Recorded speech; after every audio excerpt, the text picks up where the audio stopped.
Bom dia, meu nome é Eduarda Manfredini, eu sou acadêmica do 4º período da Faculdade de Medicina de Itajubá e atualmente sou uma das coordenadoras do GOL. Para dar continuidade à nossa manhã, iniciaremos o segundo bloco com a benção do nosso arcebispo, Dom José Luiz Magela Delgado, formado em Filosofia pela Faculdade Salesiana de Lorena e Teologia pelo Instituto Teológico de São Paulo. Amados irmãos e irmãs, quem vos fala é Dom José Luiz Magela, bispo da Arquidiocese de Pouso Alegre. Estou muito feliz porque, apesar das limitações necessárias para combater a pandemia, vocês se encontram de forma virtual para este primeiro simpósio universitário. Nos últimos meses, todos nós enfrentamos restrições. Os dias passados em espaço limitado parecem intermináveis e sempre iguais. Sentimos falta dos mais queridos afetos e amigos. O medo do contágio nos lembra nossa precariedade. Agradeço a Pastoral Universitária da Arquidiocese de Pouso Alegre, na pessoa do Padre Édipo e dos coordenadores do GOL, que organiza este evento de reflexão e oração com os universitários na área da medicina. Esta atenção para com os profissionais na área da saúde é muito linda. Na realidade, vocês, acadêmicos de medicina, são, no estudo e na pesquisa, na oração, na escuta da palavra de Deus, pessoas que desempenham um serviço à vida, na sociedade, na comunidade cristã e no mundo em geral. Agradeço a todos os que trabalham para o sucesso deste simpósio. A vida acima de tudo. Agradeço sobretudo a você, meu querido jovem universitário, minha querida jovem universitária.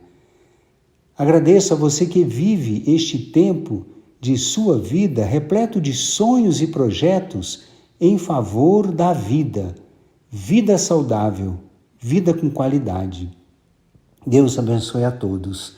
Tenha um bom proveito neste primeiro simpósio universitário. Que a bênção de Deus venha sobre você, que a bênção de Deus venha fortalecer a sua caminhada e que o Espírito do Senhor ilumine o seu coração, a sua mente, a sua força, para que você continue lutando em favor da vida. Deus o abençoe, Ele que é Pai, Filho e Espírito Santo. O meu abraço. Fiquem na paz de Deus. Dom Magela, muito obrigada pela participação em nosso evento. Suas palavras soaram em nossos ouvidos como a voz do pastor. Que Deus abençoe sua vocação. Obrigada por ser nosso guia e por ter nos apoiado nessa iniciativa que surgiu do próprio coração de Deus. Convido agora a doutora Karina Moalen, que irá falar conosco a respeito dos sacramentos no meio médico. Doutora Karina é graduada em Medicina pela Univas, em Pouso Alegre, e pós-graduada lato sensu em Pediatria pela Faculdade de Medicina de Itajubá, e stricto sensu mestra em Bioética pela Univas.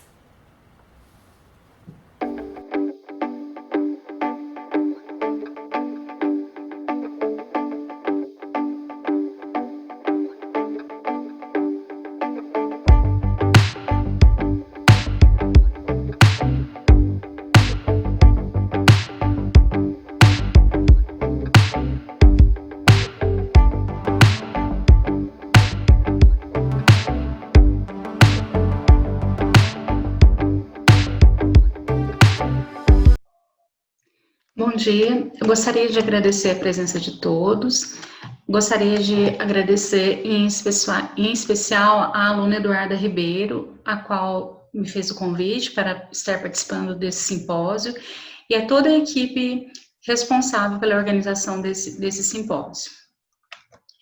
Eu acredito que este convite da aluna Eduarda Ribeiro se deu a partir do nosso convívio na Faculdade de Medicina, que a gente percebeu algo em comum, além da medicina, que já nos fascinava, algo muito mais fascinante do que a própria medicina. E esse algo em comum era o próprio Jesus, o encantamento por Jesus. E o tema da palestra de hoje é qual a importância dos sacramentos no meio médico. Então, antes de entrar no tema propriamente dito, eu gostaria que vocês prestassem bastante atenção na conceituação dos sinais. E confesso também que eu também fiquei surpresa com o tema e imaginando qual seria a relação dos sacramentos no meio médico, né? Eu aceitei a princípio o convite, depois eu quis recusar, porque eu estava achando difícil relacionar, mas vamos seguir e vamos ver essa relação, né, dos sacramentos no meio dos médicos. Então, vamos conceituar, antes de entrar no tema propriamente dito, o que são sinais. Então, os sinais são expressões, gestos ou qualquer outro meio que seja utilizado com o intuito de avisar, de mostrar alguma coisa, os quais eles estão sinalizando. Os sinais, eles permitem dar a conhecer uma informação. Então, vamos entender melhor a importância dos sinais. Somos cercados por sinais, né? Os sinais, eles estão ao nosso redor e eles são uma realidade visível de algo muitas vezes invisível. Isso que eu gostaria que vocês guardassem. Então, muitas vezes os sinais, eles são visíveis de algo os quais eles estão expressando, sinalizando, muitas vezes invisível.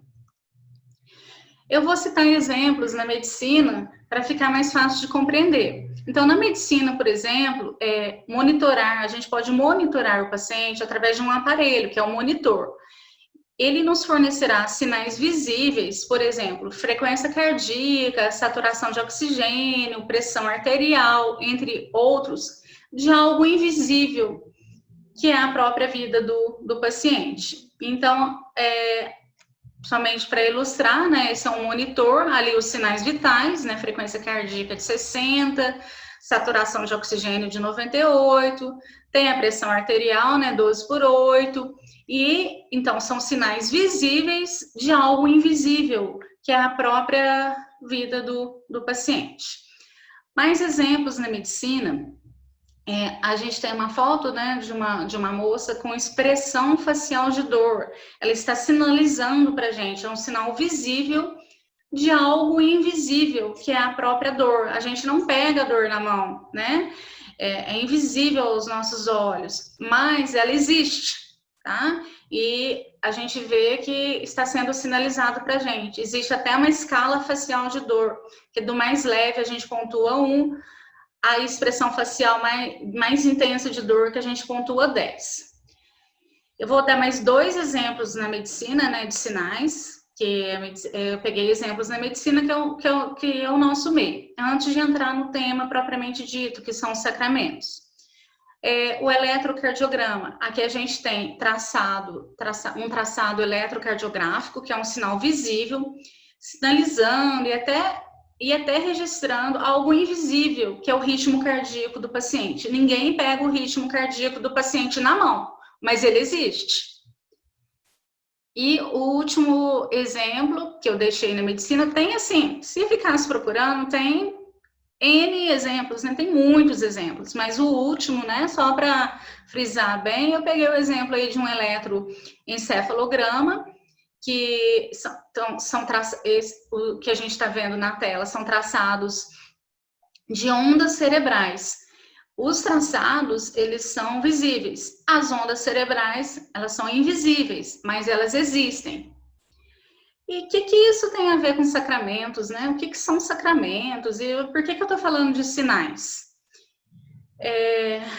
Então, assim, os sacramentos, eles são sinais visíveis da graça de Deus que indicam algo invisível que está acontecendo e o qual ele está sendo sinalizado. A gente vai entender isso mais para frente. Então, frisando, então, sacramentos são sinais visíveis da graça de Deus, indicando algo invisível que está sendo sinalizado por este sacramento. E na Igreja Católica, são 7 os sacramentos. E esses sacramentos, eles não foram inventados pela Igreja Católica, né? Se a gente for ver na Bíblia, esses sacramentos, eles foram instituídos pelo próprio Cristo, né? Por Jesus. E os sacramentos são 7 sacramentos da Igreja Católica: batismo, eucaristia, a crisma, unção dos enfermos, confissão, matrimônio e ordem. Esses são os 7 sacramentos da Igreja Católica. Então, aqui só a título de ilustração, né? Os 3 primeiros sacramentos, batismo, primeira comunhão e crisma, que também é chamado de confirmação, são chamados de sacramento da iniciação cristã. Os sacramentos de cura é o sacramento da confissão e unção dos enfermos. Eles são considerados sacramentos de cura espiritual e podem até preceder uma cura física. E os sacramentos do serviço são chamados da ordem e do matrimônio. Então, só a título de ilustração. Então, eu vou dar uma pincelada sobre cada sacramento e relacionar o que tem a ver esses sacramentos com o nosso meio médico, né? Eu gostei muito de estar preparando essa palestra, porque eu aprendi muito, né? Eu tive que aprender um pouco para poder passar para vocês. E eu fiquei muito feliz com o convite. Então, os sacramentos, eles são sinais, além de visíveis, né, que eu falei lá atrás, produzindo algo invisível, eles são sinais eficazes que transmitem a graça de Deus. Por que eficazes? Porque eles cumprem aquilo que eles estão sinalizando. Igual a medicamento, quando a gente fala esse medicamento, esse antibiótico, ele é eficaz, né? Ele vai cumprir aquilo que ele está prometendo. E os sacramentos, eles atingem todas as etapas da vida do cristão. Então, vamos lá, vamos dar uma pincelada, né, sobre o sacramento do batismo. Ele vem do grego, né, batizem, a palavra, né, que significa mergulhar, imergir, purificar. Ele é o primeiro sacramento que todo cristão recebe. Através dele, somos introduzidos na vida cristã. Então, aí a gente tem a foto aí de um bebê sendo batizado, né? E qual que é o sinal visível do sacramento? É a água. Só voltar um pouquinho o slide, me desculpe. O sinal visível deste sacramento é a água. E qual que é o sinal invisível que ele está produzindo? Por isso que eu falei lá na frente de sinais, lá atrás, desculpa, de sinais. Ele é a purificação, é a introdução do cristão na vida católica. Então, quando somos batizados, nos tornamos membros da Igreja de Cristo, ou ainda podemos dizer que nos tornamos membros do corpo de Cristo, tá? Isso está na Bíblia, em Romanos 12, né? Sobre essa fala, que nos tornamos membro do corpo de Cristo, tá? Então, eu vou ler um pedacinho aqui da Bíblia. Então, como nos diz a Bíblia, em Romanos 12, versículo 4 e 5, lá fala: pois como em um só corpo temos muitos membros, e em cada um dos nossos membros tem diferente função. Assim também em Cristo, nós que somos muitos, formamos um corpo. Quem? Nós cristãos. Somos considerados, quando somos batizados, somos inseridos na vida cristã e somos comparados a membros do corpo de Cristo, né? Que tá lá na Bíblia. E cada membro, ele está ligado e todos os membros são importantes. Quando um membro adoece, mesmo que esse membro não seja considerado nobre, coração, pulmão, quando um membro adoece, todo o corpo padece. Então, assim pode acontecer na nossa vida cristã. Quando a gente adoece, a gente pode ter influência nos irmãos, né? E aqui eu pus a ilustração dessa árvore. Por quê? Quando a gente é introduzido na vida cristã, que é o batismo, é como se um galho ele fosse enxertado num tronco de árvore. Então, a partir do momento que ele é enxertado no tronco da árvore, a seiva que alimenta a árvore, ela vai alimentar esse galho. E ele passa a fazer parte da própria árvore, ele passa a ser parte da própria árvore. E isso acontece com a gente no batismo. A gente torna-se membros do corpo de Cristo, fazendo parte desse corpo de Cristo, né? E agora quem circula em nós é a seiva do Espírito Santo. Fomos mergulhados em Deus pelo batismo. Lá em Gálatas, capítulo 3, né, versículo 26 a 27, porque todos sois filhos de Deus pela fé em Cristo Jesus. Porque todos quanto fostes batizados em Cristo, já vos revestistes de Cristo. Jesus fala para a gente revestir do homem novo e deixar o homem velho para trás. Então, e aí? O que isso tem a ver com o nosso meio médico? Então, a gente acabou de ver que o batismo, ele nos faz membros do corpo de Cristo. Então, lembrar, então, que aquele paciente, ele não é só um paciente. Aquele paciente que ele foi batizado, ele antes de ser um paciente, ele é nosso irmão. Ele é nosso irmão em Cristo, tá? Então, assim, devemos atentar para o fato de aquele doente a nós confiado é, antes de tudo, nosso irmão em Cristo. E por que não dizer o próprio Cristo na figura de um doente? Como assim o próprio Cristo na figura de um doente? Gente, então tudo que eu fui falando aqui, eu fui procurando respaldo na Bíblia. Lá em Mateus, capítulo 25, versículo 35, fala assim: porque tive fome e deste-me de comer, tive sede e deste-me de beber, era estrangeiro e hospedaste, estava nu e vestiste-me, e adoeci e visitaste-me, né? Isso é o próprio Cristo falando. E depois fala assim: quando foi, Senhor, que estivesse doentes e nós te visitamos? Quando que foi isso, Senhor?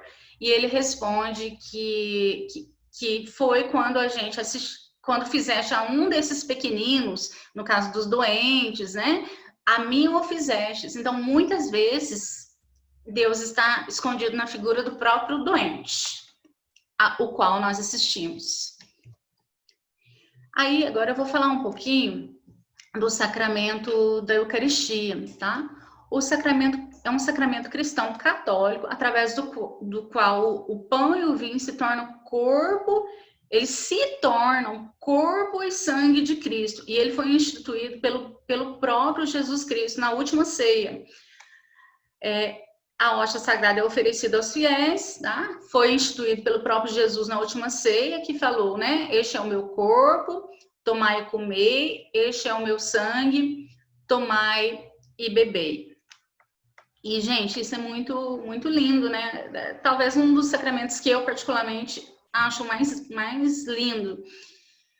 E o que tem a ver com o nosso meio, o nosso meio médico? Mas, assim, deixa eu só voltar um pouquinho. Antes de falar do nosso meio médico, eu gostaria de falar para vocês que sobre os milagres, eu gostaria que depois vocês, quem tiver interesse, dá uma olhadinha sobre os milagres eucarísticos. E tem um milagre eucarístico que ele é muito famoso no meio médico, no meio católico.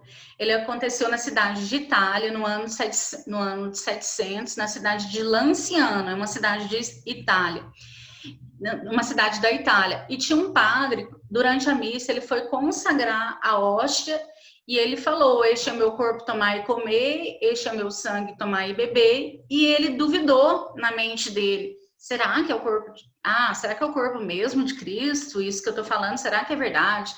Será que é o sangue de Cristo mesmo? E aí aconteceu um milagre eucarístico. Na hora que ele duvidou, a hóstia começou a sangrar. E essa hóstia, ela foi levada para estudo, tá? E ali onde tinha aquele sangue, foi comprovado que ele era sangue humano. Ele era o mesmo tipo sanguíneo do sangue encontrado no santo sudário, que é o tipo AB, sangue de tecido do coração, tá? Então era o sangue de Jesus, sangue do coração humano, o mesmo tipo do sangue encontrado. E essa hóstia, ela é mantida em relíquia. Eu esqueci o nome da igreja, mas lá na Itália ainda, tá? Então, realmente, Cristo está presente na hóstia consagrada, tá? Então, existem vários milagres eucarísticos descritos. Este Lancelot, ele é um dos mais conhecidos. O que isso tem a ver com a gente, com o meio médico? Assim como os enfermos católicos, o médico católico, ele também poderá encontrar com Cristo na própria hóstia consagrada. Então, assim como para os enfermos católicos, quanto para o médico católico, a hóstia ela é remédio e sustento. Por que ela é remédio? Porque ela cura as nossas necessidades espirituais, é o próprio Cristo. E sustento, porque ela é força para prosseguirmos na nossa caminhada cristã, na nossa caminhada como profissionais, que não é fácil, não é nada fácil, tá? Embora deslumbrante, gratificante, é uma caminhada difícil, mas que vale a pena. Então, a hóstia, ela nos dá força para a gente, aos médicos católicos, assim como para os enfermos católicos, para enfrentarmos as adversidades e desafios de nossa profissão médica. Permanecer em mim e eu em vós, sem mim nada podeis fazer. Tem uma parte da Bíblia, eu não sei qual, né? Não sei qual capítulo, não sei, mas eu sei que existe, que fala que chegará o tempo em que o próprio médico recorrerá a Deus pela cura do doente. E quantas vezes isso aconteceu na minha vida profissional. Então, aqui é a figura de um médico, né, vivendo tempos difíceis, né? Então, a hóstia, né, ela dá, lembrando lá o sacramento da Eucaristia, ela nos dá força, né, para esses dias mais difíceis na profissão. Eu vou falar um pouquinho sobre o sacramento da confissão, tá? Eu não sei se a tela tá tampando algum pedaço, se tiver eu peço desculpa, mas o sacramento vamos falar um pouquinho do pecado. O pecado, ele é uma ofensa ao próprio Deus, e o pecado, ele nos afasta de Deus, tá?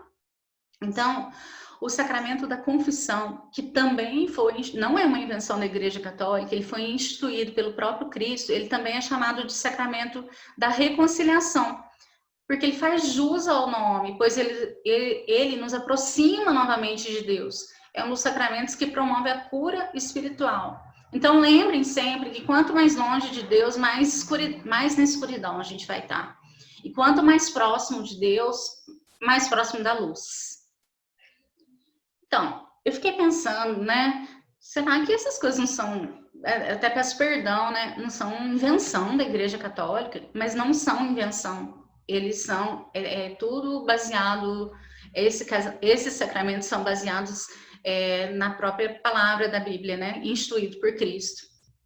Então, o próprio Cristo, ele instituiu esse sacramento para a conversão dos homens, porque pelo pecado a gente se afasta de Deus. E esse sacramento, ele foi instituído na tarde da Páscoa. O Senhor se mostrou aos apóstolos e lhes disse: recebei o Espírito Santo. Aqueles a quem perdoar os pecados serão perdoados, e aqueles quem o retiverdes serão retidos. Jó, capítulo 20, versículo 22 e 23. Eu pus essa figura porque eu achei muito bonito.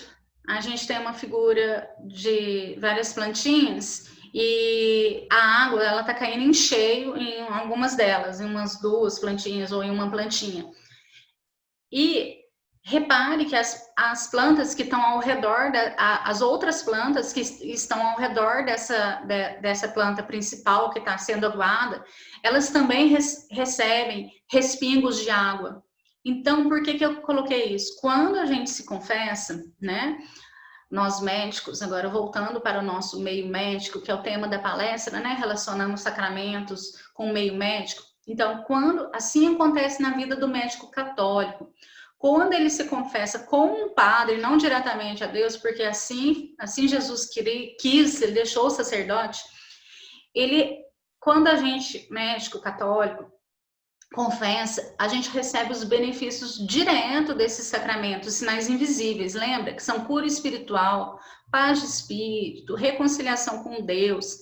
E as plantinhas ao redor, as plantinhas entre aspas, ao redor, que são a equipe médica, a equipe de saúde que trabalha com a gente, os enfermos, eles recebem esses respingos, porque eles são beneficiados indiretamente. O paciente, toda a equipe de trabalho pode ser beneficiada indiretamente através. A gente acabou de se confessar, a gente aproximou-se de Deus novamente, né? E quem está ao nosso redor, né? A equipe médica, a equipe de saúde, enfermeiro, técnico, recepcionista, pessoal da limpeza, enfermos, eles poderão se beneficiar indiretamente através de nossos atos de benevolência, compaixão, empatia, tolerância, que não é fácil, gente. Muitas vezes eu confesso, muitas vezes no dia a dia, naquele dia árduo de plantão, muitas vezes a gente vai ficando com pouca tolerância, né? Até uma questão falha, mas uma questão humana. Então, por isso que a gente sempre tem que estar conectado a Deus. Porque, lembrando que o enfermo, ele já está fragilizado. E lembra, muitas vezes Cristo está na figura do enfermo. Agora, o sacramento do matrimônio. Também fiquei pensando, né, quebrando a cabeça. Até pedi ajuda para um amigo meu também, o padre Eduardo. Gostaria de agradecer, da paróquia São Benedito. Dei um pouquinho de trabalho para ele também, ficava mandando mensagem, tirando as minhas dúvidas. Um primo meu também, que é bem religioso. Gostaria de agradecer. Então, o sacramento do matrimônio. Então, lá em Colossenses, né, no capítulo 3, versículo 14, fala sobre, acima de tudo, porém, revistam-se do amor, que é o elo perfeito. Então, através desse sacramento, os noivos se unem, né? E essa união é um sinal do amor, um sinal visível do amor de Cristo no mundo. E sob a bênção de Deus e na força do Espírito Santo, os noivos, eles selam essa união para formar uma só carne, né? E o sinal dos sacramentos no matrimônio não são as alianças, que eu pensei também que fosse, né? São os próprios noivos, eles são sinais vivos desse sacramento. As alianças, elas são apenas uma lembrança, né, do amor e da fidelidade prometidos. O que tem a ver com a gente, né, no meio médico? Tem, gente, olha para você ver, uma situação feliz, tem muito a ver. E em harmonia na vida matrimonial do médico, poderá refletir diretamente em seu relacionamento com o paciente e toda a sua equipe de trabalho. Ah, mas eu sei separar a vida pessoal da vida profissional. Será que a gente consegue sempre separar? Será que se a gente tiver um matrimônio somente com brigas, desarmonia, será que a gente vai chegar bem no nosso trabalho? Será que a gente vai chegar bem para dar assistência para aquele enfermo? Eu acho meio difícil. Então, essa harmonia na vida matrimonial, ela é muito importante para a gente que é médico, tá? Também, né? Eu falo médico, mas assim, para todos, né? Para toda a equipe de saúde. E o inverso também é válido. Situações de desarmonia com o cônjuge também poderão refletir negativamente nesses doentes e em toda a equipe de trabalho. Quem é casado sabe, né? A gente tem briga, né? Todo casamento, a maioria dos casamentos a gente briga, né? Porque é o convívio diário, mas procurar ter um casamento em harmonia, né? E uma situação feliz, uma situação em harmonia, né?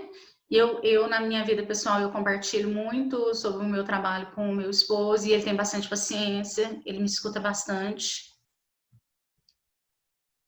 Conforme o catecismo da Igreja Católica, né? Ainda conforme o catecismo da Igreja Católica, olha como que tem a ver, né, com o nosso meio médico. A saúde da pessoa e da sociedade, ela está estreitamente ligada a uma situação feliz da comunidade conjugal e familiar. Isso não sou eu que estou falando, é o catecismo da Igreja Católica. Então, a saúde da comunidade está, sim, relacionada, reflete, sim, né, a saúde a alegria e a harmonia do matrimônio, ela pode refletir tanto positivamente e se está em desarmonia, como negativamente na saúde da própria comunidade, tá?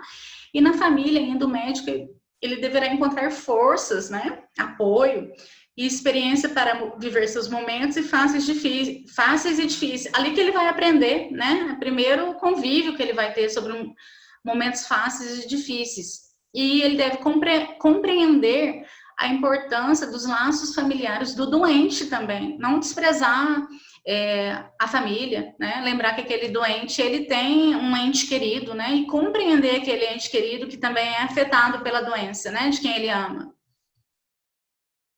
E o sacramento da ordem, né? Agora um outro sacramento. O sacerdote, ele não dá absolução, ele não está ali para ele mesmo, tá? Ele não dá absolução a si próprio, ele não administra a si próprio os sacramentos, ele não está para ele está para vós, para a gente, né?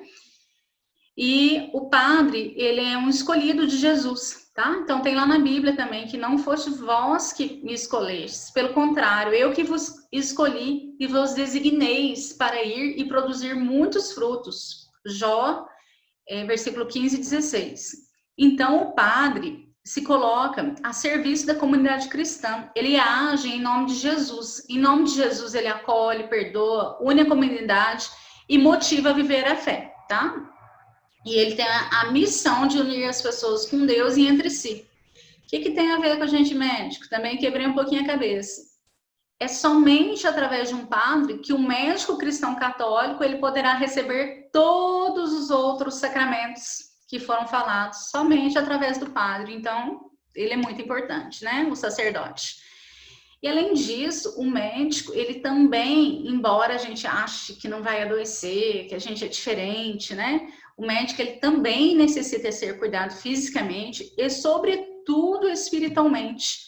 E o padre, ele pode fazer esse cuidado espiritual, né? Com o qual a gente poderá conversar, compartilhar as nossas dores, né, espirituais, confessar os nossos pecados, comungar, reconciliarmos com Deus. E agora eu vou falar sobre um outro sacramento, que é sobre o sacramento da unção dos enfermos. Então, ele também é considerado um sacramento de cura espiritual. E o óleo e a imposição das mãos, e o óleo, ele é o sinal visível desse sacramento. Lembram lá atrás, né, dos sinais visíveis e os sinais invisíveis? O óleo, ele é considerado força. Então, ele é o sinal visível desse sacramento e ele confere ao católico uma força, que é o sinal invisível, para enfrentar as dificuldades próprias de uma doença, né? Ele confere tanto ao médico católico, agora principalmente ao enfermo católico, né? Ele é ungido, um óleo, né? Dando força para aquele doente enfrentar aquela doença, sobretudo uma doença grave, tá? E outro sacramento é o sacramento da crisma, que é chamado também de confirmação, né?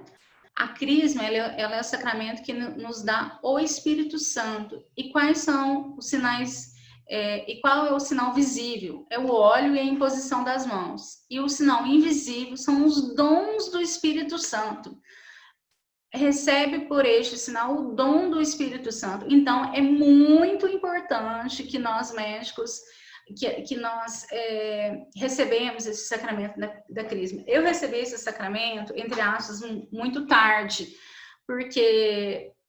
Tarde assim, né? Cronologicamente, porque fiz a medicina, a residência, comecei a vida de plantão, de trabalho, e fui deixando de lado esse sacramento. E quem até ficava me cobrando, né, entre aspas, era a minha mãe. Você não vai crismar? Vai crismar, você receber os dons do Espírito Santo. E foi lindo, assim, foi muito bonito. E os dons foi muito importante, até para minha vida pessoal e profissional. Olha só os dons do Espírito Santo, né? Sabedoria, entendimento. O que é o entendimento? A inteligência, ciência, conselho, fortaleza, piedade, né? Misericórdia, né? Do próximo, daquele doente que está ali, e temor de Deus. Vai falar, tudo invenção. Não é. É instituído pelo próprio Cristo, tem na Bíblia também. E são sinais invisíveis, né? Nem tudo que é invisível não significa que não existe. A gente tem isso, vários exemplos no meio médico, né? os vírus, esse vírus que está aí agora, ele é invisível, mas ele existe, né? Ele é mortal. Igual, ele pode, né, ser mortal, igual esses sinais aí, né? Eles são invisíveis, só que para o lado, mas eles existem, né? E para o lado do bem. Então, quem não crismou, assim que tiver oportunidade, crismem, importante para a nossa vida pessoal, para a nossa santificação e para a nossa profissão, para a nossa fortaleza. O médico católico crismado, ele deve ter consciência de que pode e deve exercer sua profissão testemunhando sua fé cristã. Gente, cuidar e defender a vida sempre. A gente não está aqui para defender a morte, né? Vamos defender a vida, tá? Por exemplo, o aborto, eu sei que é um tema muito polêmico, dá muito pano para manga, mas lembremos que como médico católico, a gente está para defender a vida e não a morte. Nosso Deus é um Deus da vida. E o médico, ele pode valer-se dos dons do Espírito Santo. Vocês viram quantos dons, né? Inteligência, sabedoria, temor a Deus, né? Ele pode valer-se desses dons, né? Para ajudar a si próprio e o enfermo que ele assiste. E aqui eu termino com uma breve oração. Utilize, Senhor, de nossas mãos, das palavras de nossas bocas, de nosso olhar. Guie os nossos passos. E se tropeçarmos na caminhada, em alguns ou em diversos momentos, porque a gente tropeça mesmo, nos perdoe, Senhor, e nos cure. Ó Senhor da vida e médico dos médicos, fique conosco em todos os momentos. Essa foto é uma foto real de um médico, né, que na pandemia, né, ele está todo paramentado, né, ele está num momento difícil, rezando o terço. E para terminar a oração, né, nos conceda, Senhor, né, a certeza de nunca estarmos sós, tá? Embora a gente não veja, né, visivelmente, né, com Cristo, né, mas a certeza que Cristo está ao nosso lado. E para terminar, a mensagem final, assistam aos enfermos com carinho de uma mãe, como se aquele enfermo fosse seu filho único doente, uma mãe que tem um filho único que está doente. Assim que a gente deve assistir o enfermo. E lembrando disso tudo, a coisa mais linda que eu achei, lembrando que Cristo, e nessa foto ele mostra, Cristo, ele está muitas vezes presente e disfarçado, né, na figura do doente. Lembra? Estive doente. Quando foi, Senhor, que te visitamos? Quando foi, Senhor? Estive doente toda vez que me fizesse a um desses pequeninos, né? Estive doente e me visitaste. Vão ser chamados de benditos do meu Pai. Ou, ao contrário, né? Estive doente e não me assistisse. Então, lembre de olhar para aquele doente como um irmão em Cristo, e muitas vezes até o próprio Cristo disfarçado dentro daquele doente, que Cristo habita em nós. Muito obrigada, todos tenham um bom dia.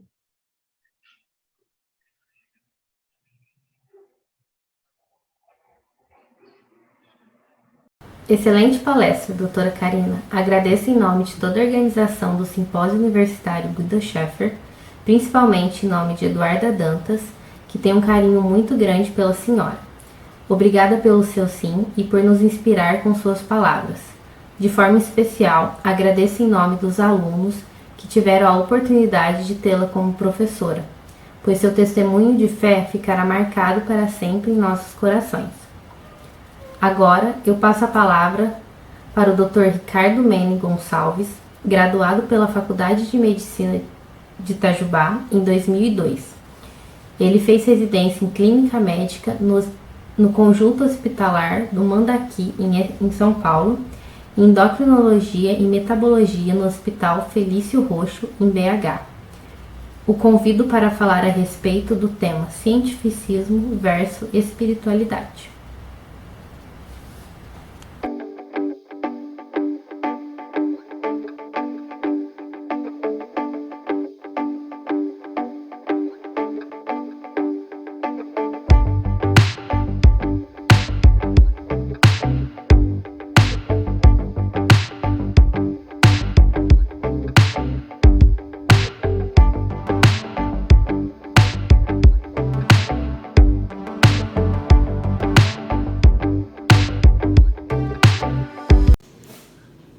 Bom dia a todos.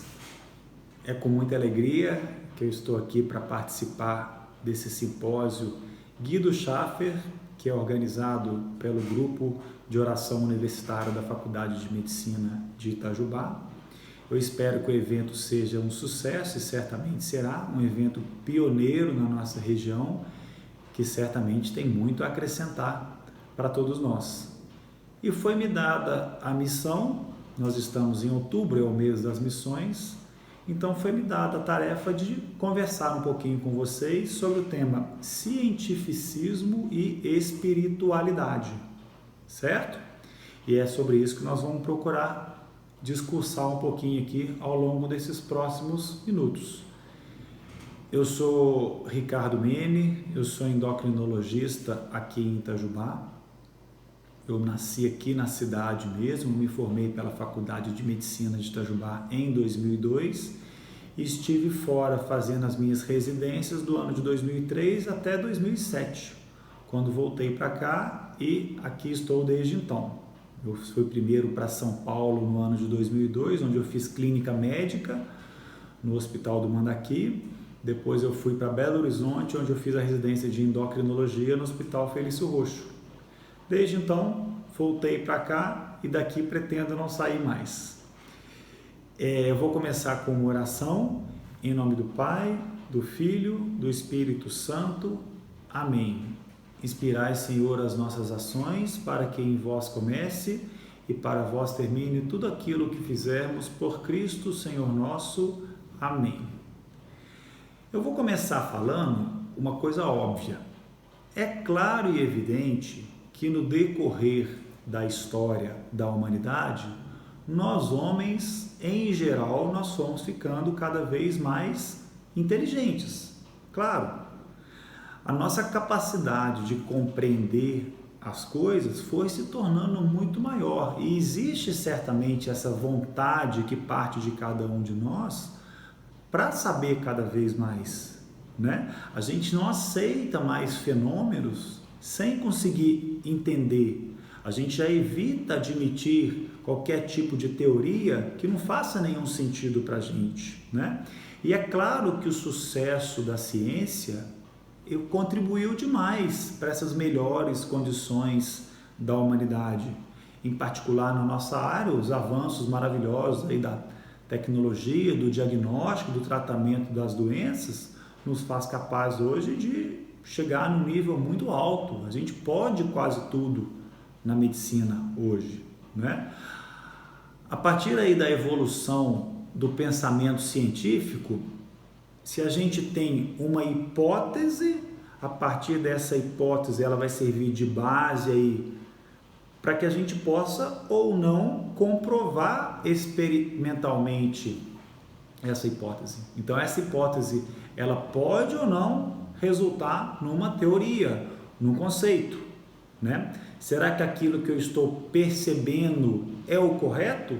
Será que eu consigo comprovar cientificamente, através de estudos bem conduzidos, duplo cego, randomizado, eu consigo transformar aquilo que eu percebo numa teoria, num conceito, certo? Então eu faço uma hipótese, faço experimentos, estudos bem conduzidos e a partir dessa hipótese eu crio ou não conceito. Mas é claro que na ciência uma hipótese ela se baseia no quê? Em evidência científica, por meio de observações da realidade, né? E os conceitos criados eles vão estar sempre sujeitos aqui a revisões. Será que o que eu percebi e criei um conceito é definitivo? Por exemplo, antigamente se achava o quê? Que o Sol que girava em torno da Terra. E demorou muitos anos para a gente descobrir que era o contrário, que na verdade era a Terra que girava em torno do Sol, não é? Então será que esse estudo realmente ele foi bem conduzido de maneira a realmente formular um conceito definitivo? Por exemplo, para não fugir muito, agora com a pandemia do Covid, a princípio a hidroxicloroquina se mostrou uma medicação maravilhosa, mas a partir do momento que foram feitos estudos científicos bem conduzidos, e infelizmente o resultado foi uma decepção, né? Então, o que nós percebemos no começo não se comprovou através dos estudos que foram feitos. A hipótese não foi criada, o conceito, a hipótese foi criada e o conceito não foi criado, né? Então, quando a gente vai fazer um estudo científico, há sim interesse por opiniões contrárias às nossas, certo? Principalmente se elas forem bem o quê? Fundamentadas. Essas opiniões contrárias, elas podem e devem servir para que as hipóteses sejam mudadas, certo? E a gente possa criar novos conceitos em prol da humanidade, certo? Então, o estudo científico, ele é baseado em evidências e ele deve sofrer o mínimo possível de interferências externas, que a gente chama de viés. Agora, a crença não. A crença ela já não precisa ser formulada com clareza. A crença não necessita de comprovações experimentais. Ela simplesmente é o quê? Ela é aceita como uma verdade. Ela não é sujeita às revisões. A crença se baseia aqui no quê? No que eu sinto, no que eu creio. Eu sinto que a minha crença é verdadeira, é algo terminal, é algo definitivo. Não preciso de pesquisa científica, não preciso de hipótese, até porque não é uma hipótese, é um fato consumado, eu não preciso comprovar. Porém, as nossas crenças, a nossa religião, nunca deve nos ensinar que é uma virtude a gente ficar satisfeito com a falta de compreensão. Não só nós médicos, mas sim, claro, certo? A gente precisa compreender. Uma crença, ela não pode ser tola, não pode ser infantil, desesperada. Vamos dar um exemplo claro aqui. Essas medicações, voltando aqui num tema mais atual, que é o Covid, certo? Medicações que impedem ou que curam o Covid. Nós estamos vivendo uma epidemia que, infelizmente, a gente não tem um tratamento eficaz ou uma prevenção eficaz. Então, crenças tolas, certo? Crenças tolas que não vão levar a lugar nenhum. Outro exemplo, eu creio no meu Deus, Ele vai me proteger do Covid, então eu posso sair por aí abraçando, beijando todo mundo, frequentando aglomerados, não usando máscaras, porque Deus vai me proteger. Crença tola, certo? É uma crença que a gente chama de privada da ciência.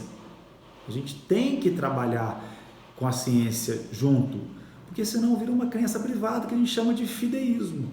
Deus vai me curar, Deus vai me proteger e a gente isso não leva a gente a lugar nenhum, certo?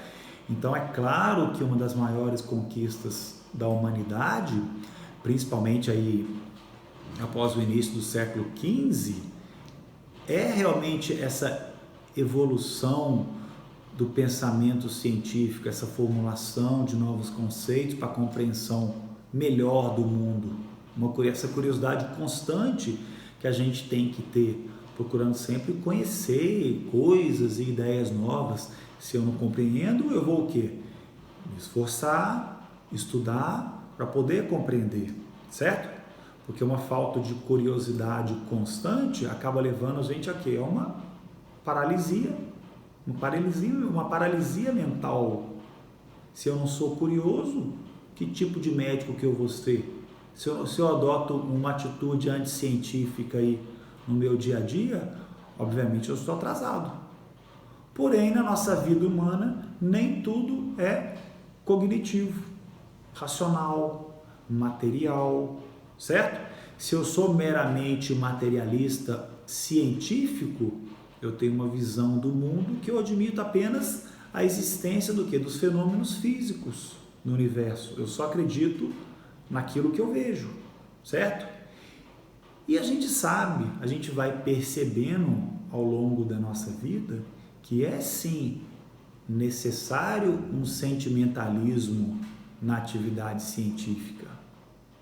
Por exemplo, existe um bloqueio moral que impede um pesquisador de usar célula-tronco de embriões humanos se for necessário matar esses embriões. Ou então, eu não posso fazer um aborto, mesmo que eu saiba como fazer, mesmo que seja um desejo daquela mãe não ter aquele filho, né? Eu não posso prescrever uma pílula do dia seguinte porque o casal teve uma relação sexual sem pensar nas consequências. E todo esse sentimentalismo envolve o quê? Espiritualidade. É a nossa moral católica. Então, as descobertas da ciência, por mais que sejam maravilhosas, elas vão precisar sempre ser colocadas aí no tribunal da moral católica, né? Uma pessoa, ele pode, deve ter uma vida espiritual, ele deve sempre estar estimulando o imaterial que habita dentro de cada um de nós, certo? Porque certamente as grandes transformações humanas, elas são resultado da nossa vida espiritual, certo? Essa visão que vai admitir fenômenos muito além do que eu vejo, muito além da matéria, muito além da energia física. Buscar significado para a coisa através de conceitos que transcendem aquilo que eu vejo, aquilo que eu palpo, uma conexão com algo maior do que eu mesmo, do que a matéria que eu percebo, certo? Então a nossa ideia, qual é a nossa ideia? Um cientista espiritualizado, que é aquele que admite, claro, todos os fatos científicos, físicos, mas admite algo mais, algo maior, de natureza não física. Ou seja, é uma ampliação do mero materialismo científico.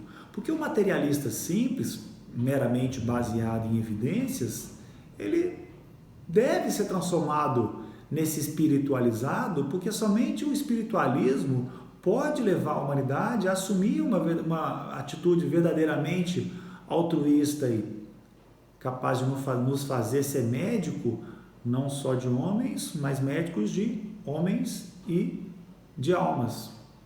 Parafraseando aí o título do livro da Taylor Caldwell, que conta a história de São Lucas, certo? E como que é a nossa ciência hoje? O que cabe a nós mudarmos aí? A ciência de hoje, ela é meramente o quê? Moderna, materialista e considera o ser humano uma máquina. E máquina não tem moral. Não existe moral intrínseca numa máquina. Assim como não tem nas plantas, não tem nos minerais. Máquinas são máquinas. Não tem sentimento, não tem amor. Quantos médicos a gente percebe que são assim, gente? Que tristeza. Nós médicos, me entristece muito eu perceber médicos sem fé, que não acreditam em Deus, já que a gente, como cientista, a gente lida com a vida humana, a gente é aquele que pode apreciar mais de perto, né, as maravilhas de Deus, certo? Então, muitas vezes, acaba que o paciente fica à mercê aí de especialistas, que são essencialmente materialistas e pouco se importam com o doente, se importam com a doença, né? Existe esse abismo entre ciência e religião? É comum considerar que existe esse abismo, até de certa maneira intransponível aí. Um não tem nada para dizer do outro, certo? A ciência não aceita a religião e a religião também muitas vezes muito tola. Existe um preconceito também, certo? Em relação à ciência. Como falei, essa atitude anticientífica, quantas curas espirituais existem aí sem qualquer fundamento. E acaba que um se sente ameaçado pelo outro, fica cada um no seu canto. Não dá para a gente abandonar a importância das ideias de Darwin, por exemplo, né? Na evolução das espécies para o desenvolvimento da humanidade. Só que nem todas as mutações foram casuais e também nem toda seleção é natural. Um enfoque espiritualizado pode resolver essa questão. O que é a escolástica? A escolástica é justamente isso, né? É o estudo da ciência para compreender melhor a revelação. Eu vou interpretar a Bíblia ao pé da letra? É claro que não. A igreja não olha a Bíblia ao pé da letra, sem compreender o que? O gênero literário da época, o período, o contexto que foi escrito. Vamos dar um exemplo aqui, o Big Bang, a origem de tudo. O que foi o Big Bang? Um flash de energia que se transformou em matéria. E o que Deus fala lá no Gênesis? Faça-se a luz. Quem vai explicar como é que foi a luz? É a ciência. É o Big Bang. O primeiro elemento foi a luz, é o que Deus fala, certo? Adão e Eva. Adão e Eva existiu? Claro que existiu. Adão foi o primeiro homem, Eva foi a primeira mulher e eles pecaram. A ciência que vai dizer como é que foi que Deus criou o mundo. O que a gente sabe é que Ele criou os primeiros homens e as primeiras mulheres, que Ele criou tudo. Quem vai explicar? A ciência, mas Ele que criou. Certo? A alma, ela é criada por Deus aonde? No momento da nossa concepção. Ela é colocada naquele embrião. Então foi Deus que colocou na matéria as leis da evolução. Como foi a ciência que vai dizer? Mas foi Deus que colocou muitos bilhões de anos atrás. Deus teve um projeto, teve uma vontade, um desejo, um amor que nos trouxe lá do pó das estrelas do Big Bang até aqui, com a nossa inteligência, com a nossa vontade, com a nossa liberdade, né? Então tem uma frase de Einstein que eu gosto muito, que diz assim: a ciência sem a religião é manca, a religião sem a ciência é cega. E o que a gente observa, infelizmente, no nosso meio, que cabe a nós mudarmos? É um grande sentido desse simpósio, inclusive. Muitos médicos têm medo de falar de Deus, têm vergonha de se mostrarem cristãos católicos, entendeu? Eles têm um receio de não ser bem aceito pelo paciente, de ser ridicularizado pelos seus colegas, e acaba que a vida fica meio sem sentido, porque simplesmente através da matéria não pode vir a nossa salvação.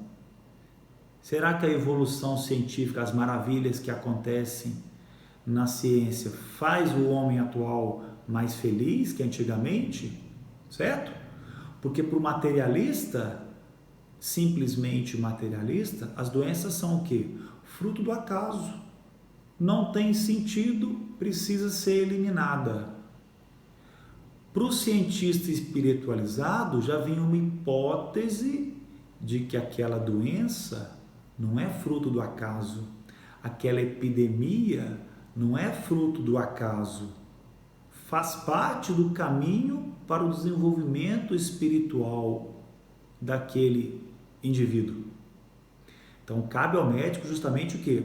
Ajudar o paciente a superar a doença adequadamente e se desenvolver por meio dela, certo? Santo Agostinho, com a sua grande inteligência, ele tentou a vida inteira desvendar, descobrir o mistério da Santíssima Trindade, até que ele percebeu que pela sua própria inteligência não seria possível desvendar esse mistério, certo? Então a gente acredita por quê? Porque a gente acredita em Deus, nas coisas reveladas por Deus através de Jesus Cristo, que trouxe a revelação plena, né? A gente adere à nossa fé não porque a gente entende, mas porque a gente acredita em quem revelou. A ciência não. A ciência a gente consegue entender. O que Jesus fala para São Tomé? Tomé, você acreditou porque colocou o dedo, porque viu. Feliz daqueles que acreditaram sem ter visto, né? É uma grande bobagem a gente querer separar a igreja da razão, até porque quem fundou as primeiras e grandes universidades foi quem? Foi justamente a Igreja Católica. Então não tem nenhum cabimento falar que a igreja é contra a ciência. Grandes nomes da medicina, por exemplo, Mendel, com as suas leis genéticas aí, né? O pai da genética era um padre. Nicolau Copérnico, que eu falei agora mesmo, que descobriu que na verdade era a Terra que girava em torno do Sol, também era um padre, era um monge, certo? Então Isaac Newton também fala, tem uma frase dele que diz assim: o que nós sabemos é uma gota perante um oceano. Essa admirável disposição e harmonia do universo não poderia sair se não fosse de um plano de um ser onisciente e onipotente, certo? Eu gostaria de citar também, isso é muito importante, a encíclica do Papa João Paulo II, de 1998, Fides et Ratio, né? O que seria essa encíclica? Seria justamente o quê? Um apelo a todos nós cristãos a superar essa situação insustentável de separação entre fé e razão. A encíclica foi escrita em tempos de relativismo, onde não se aceitava nenhuma verdade ou valor como absoluto. Tudo é relativo. Relativo a uma cultura, a uma sociedade específica. E foi havendo o quê? Um abandono gradual da religião. Desconfia-se de tudo, desconfia-se da verdade, certo? Só o que se conseguia provar através da filosofia é que era aceito na vida humana. A encíclica, ela foca muito no que eu falei lá no começo, nessa busca do homem pela sua verdade. O homem, ele é o quê? Ele é cada vez mais curioso, ele é inquieto, ele questiona, ele observa, ele pergunta, certo? E ele acaba percorrendo vários caminhos aí para progredir na busca da sua verdade. E entre esses caminhos, é claro que se destaca isso, o quê? A filosofia, a ciência, né? Que coloca que a filosofia ela vai em busca daquelas questões que dão sentido à vida humana. A filosofia busca resposta para o sentido da vida aí, justamente porque o homem é ansioso, ele quer saber o porquê, mas principalmente ele quer saber o quê? O fim das coisas. Essa é a nossa verdade. O homem ele tem o quê? Consciência de que ele conhece e ele busca a verdade para provar para si mesmo, para os outros, e nós somos sempre motivados a descobrir essa verdade última da nossa existência ao longo da nossa vida, adquirindo conhecimentos que nos permitem aí uma melhor compreensão, que a gente possa progredir nessa nossa realização. E essas verdades imediatas que podem ser comprovadas, elas são comprovadas através do quê? Da ciência, da filosofia. No nosso caso, essa filosofia científica, através das pesquisas, né, que nos cercam aí. Então, através do nosso intelecto, da nossa inteligência, nós podemos chegar a essa verdade imediata, mas isso não basta. E a verdade superior? Aquela que seja realmente capaz de explicar o sentido da nossa vida. A verdade que vai desembocar aí no absoluto, a nossa verdade existencial. Um conhecimento que a gente não vai ter aqui na Terra. Ele só vai surgir quando a gente contemplar essa maravilha face a face, certo? A gente precisa aqui na Terra o quê? Maravilhar com tudo que é conhecido através da ciência, e a partir daí a gente busque sempre algo que não aparece, não se apresenta de uma forma tão evidente, certo? E a igreja jamais vai ser contra essa linha. A igreja aprecia essa pesquisa, a igreja aprecia o esforço da razão, essa tentativa de explicar a existência pessoal aí. A igreja, na verdade, vê aí uma ajuda indispensável para que a gente possa aprofundar a nossa fé e comunicar a verdade do Evangelho, certo? Esse diálogo entre a fé e a razão, entre a fé e a ciência, em busca dessa verdade superior, absoluta, que é possibilitada apenas o quê? Pela fé, que é revelada em Jesus com auxílio sobrenatural aí da graça, certo? Porque se a partir do século XVII, com a era moderna, o homem se torna autônomo, ele se torna senhor de si mesmo através da Revolução Francesa, do Iluminismo, ele precisa alcançar a sua independência a qualquer custo, e aí excluir tudo que é o quê? Determinado, tudo que vem de fora. Isso inclui o quê? Religião, autoridade, tradição. A partir daí a fé e a razão não podem mais se misturar, né? A proclamação de Descartes, penso, logo existo, leva o homem aqui ao idealismo racionalista, meramente racionalista. O eu penso é a base para toda construção do conhecimento. Só o que eu vejo, só o meu raciocínio lógico pode chegar a qualquer conclusão. Nada, fora disso, nada pode. Então o homem passa o quê? A ser o centro de tudo, o fundamento, a razão, a justificativa absoluta de tudo, certo? Nós somos animais racionais, somos, mas dentro de nós, por natureza, a gente é sempre aberto ao que é transcendente. A gente é aberto àquele em quem a gente coloca a nossa fé, a nossa esperança. Aí então prova. Eu não preciso provar. Voltando lá no tribunal, se existe aí um tribunal entre fé e razão, a fé não vai se sentar nesse tribunal. Por quê? Porque ela não precisa ser provada, porque a fé não é lógica, certo? Não é uma equação matemática aí, é simplesmente o que? Uma realidade da vida humana, é o que eu sinto, é o que eu sei, essa é a minha convicção, certo? Então a realidade última da nossa existência jamais vai poder menosprezar essa realidade transcendental. O homem não pode ser o centro da razão. O homem errou a partir do momento que ele pensou que ele era o centro da razão, e a partir daí ele se tornou o quê?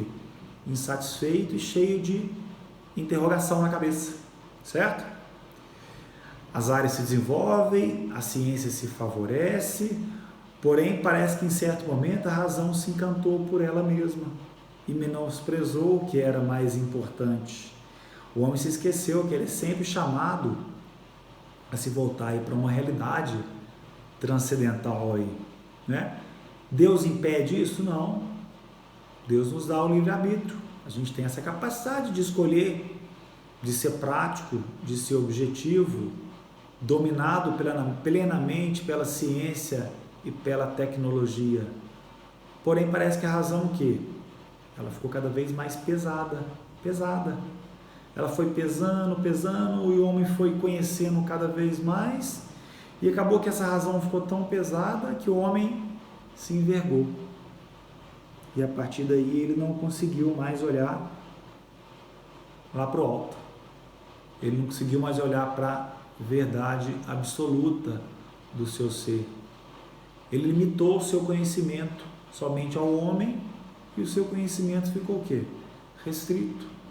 Ele ficou incapaz de conhecer essa verdade, ele ficou perdido, ele ficou desorientado em meio às suas grandes conquistas aí. E ele se torna o quê? Agnóstico, não acredita em nada que não é científico, ele se torna cético, ou seja, ele duvida de tudo, ele não tem certeza de nada, ele é incapaz de compreender, ele é proibido de colocar diante de si aí as questões últimas da nossa existência, e acaba que não encontra sentido, acaba voltando lá atrás na frase de Sócrates, 500 anos antes de Cristo: eu só sei que nada sei, ou seja, eu sei tudo e não sei nada, não é? São Paulo foi um grande homem, muito conhecedor, muito inteligente, e na sua conversão, lá nos Atos dos Apóstolos, ele vai pregar para quem? Para a cultura helênica, que era uma cultura o quê? Racionalista, a cultura da razão. O que ele faz? Ele adequa a sua pregação aos costumes e tradição daquele povo. Então ele se serve do seu conhecimento natural, racional, da sua inteligência, para estar levando a boa nova. É isso. Conciliar a razão com a fé. É para isso que serve a filosofia, é para isso que serve a ciência. Um homem que vai se espantar diante de algum fenômeno físico que ele observa, e ele vai se motivar para ir aí cada vez mais longe, em busca da verdadeira verdade, da sua verdade, certo? E aí então ele se volta para onde? Para a metafísica, algo que dê sentido ao ser finito que ele é, e não a filosofia moderna que quer excluir o divino, que esqueceu do ser, não é? Então que a nossa humanidade tome consciência, que nós como cientistas que somos, tomemos consciência aí de tudo de maravilhoso que foi concedido, certo? Para a gente. A razão necessita da fé para que elas possam caminhar juntos rumo a essa realidade transcendente. Em Deus está a origem de tudo, Ele criou tudo e nele tudo se encerra. É nosso dever cristão, nosso dever católico, investigar sempre a verdade junto com a razão, certo? Cada um no seu respectivo mundo, fé e razão, mas numa relação única. Deus está a origem de tudo, só nele pode haver conciliação e cabe a nós médicos também mudarmos isso, levarmos isso adiante, certo? Essa cultura moderna aí, essa liberdade, pseudo-liberdade do homem, que Deus não interfere. O homem é livre, certo?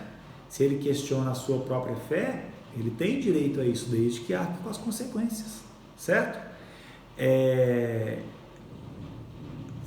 Como eu falei lá atrás, o final mesmo, só quando a gente estiver face a face com ele. Antes disso não, nós vamos estar sempre caminhando. Falei de Santo Agostinho, aquela forma elevada dele aí de reflexão entre filosofia e teologia, essa conjunção aí. Santo Agostinho, para ele, a nossa inteligência deve buscar sempre aquilo que a gente ama. Esse desejo pela verdade é o que impulsiona a razão a ir sempre cada vez mais além. A razão não pode se fechar em si mesma. Ela deve sempre nos levar a algo que nos supera, algo transcendente que dê sentido à nossa existência, que a razão por si só não pode alcançar, né? Na encíclica também o Papa fala de São Tomás. São Tomás também sempre muito inteligente. Ele tinha uma filosofia baseada no quê? Em Aristóteles. Mas ele não se deixa contaminar meramente pela razão. Ele não esquece das outras realidades que vão complementar a sua sabedoria aí. Então ele usa muito da filosofia junto com a teologia. A teologia que vai fundamentar as suas bases. A sua fé vai sempre levar São Tomás a buscar alcançar o mistério de Deus, certo? É um ser finito, nós somos seres finitos com o nosso conhecimento, que se abre sempre ao infinito, certo? Tem uma frase também de São Tomás, que é assim, ó. A fé supõe e aperfeiçoa a razão. Esta, iluminada pela fé, fica liberta das fraquezas e limitações causadas pela desobediência do pecado e recebe a força necessária para elevar-se até o conhecimento do mistério de Deus. Certo? Então o Papa encerra a encíclica falando justamente dessa necessidade de harmonia entre a filosofia e a fé, né? E ele termina falando que crê justificado o apelo veemente e incisivo para que a fé e a filosofia recuperem aquela unidade profunda que as torna capazes de serem coerentes com a sua natureza, no respeito da recíproca autonomia, certo? E ele termina falando também que a fé e a ciência são as duas asas com as quais o espírito humano alça voo para contemplar a verdade absoluta. Eu falo que quando eu cheguei em Itajubá, eu comecei a fazer o meu consultório e as coisas iam indo muito bem na minha vida. Profissionalmente parece que eu ia me realizando. Porém, chegou um certo momento, gente, que a medicina por si só já não me preenchia mais. quem me vê falando hoje não me conhece, não sabe que a minha conversão católica se deu em 2015, é uma conversão recente, certo? Sempre tive respeito por Deus, mas era um Deus que eu não conhecia, um Deus que eu não buscava. E foi a partir do momento que o meu consultório, a minha medicina meramente racionalista começou a me trazer uma grande insatisfação, que eu senti que eu precisava buscar algo além. Foi aí que eu busquei a minha conversão através de movimentos católicos. Eu procurei me abrir para esse transcendente e eu fui descobrir que era ali que eu iria me preencher verdadeiramente. Então eu estou aqui ainda na caminhada, é uma caminhada que não tem fim, como eu já falei, certo? E o que eu peço para todos os estudantes, para todos aqueles que me escutam, é que não tenham medo de transcender, né? A palavra Deus é pronunciada o dia todo aqui no meu consultório. Em todas as consultas a palavra Deus é pronunciada, sem medo e com muita convicção. Claro que sou um iniciante, sou um peregrino, mas eu busco me aprofundar cada vez mais na minha fé. Para quê? Para que eu possa ter essa convicção cada vez maior. Então, o que eu posso orientar para vocês é isso: não tenham medo de falar de Deus, não tenham medo de crer, de expor, de transcender o consultório de vocês. Eu nunca tive nenhum tipo de constrangimento aqui em relação a isso. Muito pelo contrário. Existem estudos americanos, agora não tenho a referência, mas depois eu posso passar, feito com médicos e com os pacientes, que falam justamente isso. O médico, ele tem vergonha de falar de Deus no consultório, justamente por não ter conhecimento, por ter medo da reação dos pacientes. Agora, quando vai perguntar para os pacientes, a imensa maioria falam o quê? Que sentem falta que o seu médico especialista fale mais de Deus, certo? Eles sentem essa falta e sabem que o médico não fala justamente ou por não crer ou por não conhecer. Então, cabe a nós quebrar esses conceitos realmente e fazer com que o médico se torne aí um médico verdadeiro de homens e de almas, como eu falei ali atrás. Que a gente possa trazer realmente a cura, não só para a doença da alma, mas muitas vezes a doença do espírito, daquele que vem atrás de nós, atrás de uma palavra amiga, de um conforto, daquilo que possa realmente aliviar aquele sofrimento, certo? Então, eu acho que eu já me estendi um pouco, é sobre isso que eu gostaria de falar, e eu agradeço vocês por terem ouvido e torço pela continuidade do sucesso do simpósio. Eu falei em nome de um Deus que é Pai, Filho, Espírito Santo. Amém. Agradecemos imensamente pela brilhante palestra, Dr. Ricardo Mene. É um grande prazer tê-lo conosco nesse evento. Ex-aluno da instituição, hoje nos falou sobre como a fé e ciência podem e devem caminhar juntas. Que Nossa Senhora interceda por sua vida. Seja sempre bem-vindo à sua casa.